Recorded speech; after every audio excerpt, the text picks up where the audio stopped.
7వ స్థానం భార్యాభర్తల స్థానం. గురువు గారు అక్కడ ఉన్నారు కాబట్టి ఇబ్బందులు ఏమీ లేవు. ఏమన్నా తలెత్తినా కూడా ఏమి ఇబ్బంది ఏం లేదు.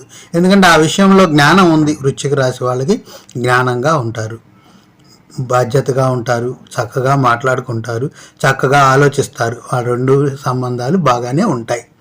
అలాగే గురువు యొక్క దృష్టి వృశ్చిక రాశి వాళ్ళకి 11వ స్థానమైన కేతు స్థానం మీద పడుతుంది. కాబట్టి 11వ స్థానం లాభస్థానం.